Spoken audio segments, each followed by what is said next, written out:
He stole Toby's diving mask and rushed into the sea without a word to Spearfish, because he and his wife hadn't eaten in a day. But he would regret what he did for the rest of his life, because just as he was in the water, earnestly spearfishing, Toby, who had just woken up, immediately noticed that his diving mask had been stolen. This instantly enraged Toby so much that he wanted to beat him up. He grabbed his spear and was about to dive in to seek revenge on the man, realizing this would surely end in tragedy. The man's wife rushed forward to hold Toby back, but she was simply too weak. Not only did she fail to restrain the enraged Toby, but in her panic, she even tore off her own clothes. When the man returned from the sea with a bountiful catch and tossed the goggles to Toby, Toby should have been furious, but he acted completely indifferent, even a hint of smug satisfaction on his face. Although the man sensed something was off, he didn't think much of it. He quickly showed off his catch to his wife and prepared to enjoy a hearty meal. But despite her husband's enthusiasm, the wife kept averting her gaze, as if she had done something wrong. It wasn't until then that the man seemed to realize the gravity of the situation. He turned to look at the smug Toby, then glanced at his wife, who dared not meet his gaze. He instantly knew what had just happened. Enraged, the man's emotions flared up instantly. He grabbed his wife by the hair and hurled her straight over to Toby. The man had intended for his wife to reflect on her mistake,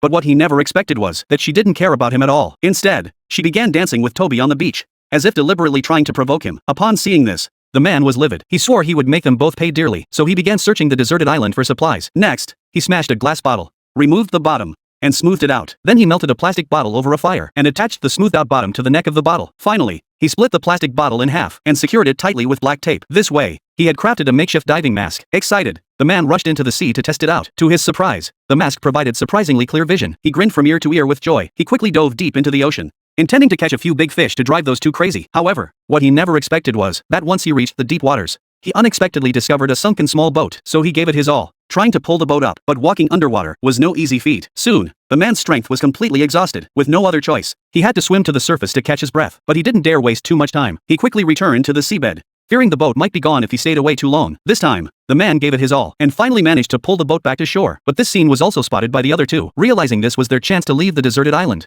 they rushed over to offer their help. But the man refused to let them come near, insisting that since he had found the boat first, he would never hand over his chance at survival to them. And so, over the next few days, the man spent every day by the shore repairing his boat, hoping that one day he could get it fixed. But then his wife suddenly changed her attitude. She rushed over to him and sincerely apologized for her previous behavior, hoping that once the boat was repaired, he would take her away. But the man wasn't a fool. He no longer trusted his wife. A few days later, the man's boat was repaired. He grabbed his harpoon and jumped into the water, intending to catch a few fish before leaving the deserted island alone. But as soon as he surfaced, he sensed something was wrong. He saw the two people loading supplies onto the boat. It seemed they were trying to steal it. Seeing this, the man swam quickly toward the shore. By the time he finally reached the shore, the two men had already pushed the small boat into the water. Seeing this, he instantly flew into a rage and shouted. He tried to chase after them, but in the end, he was too late. Yet as he watched them swim farther and farther away, a sinister smile spread across the man's face. Finally, he sat down in a chair, leisurely sipping coconut juice, quietly waiting for the show to begin.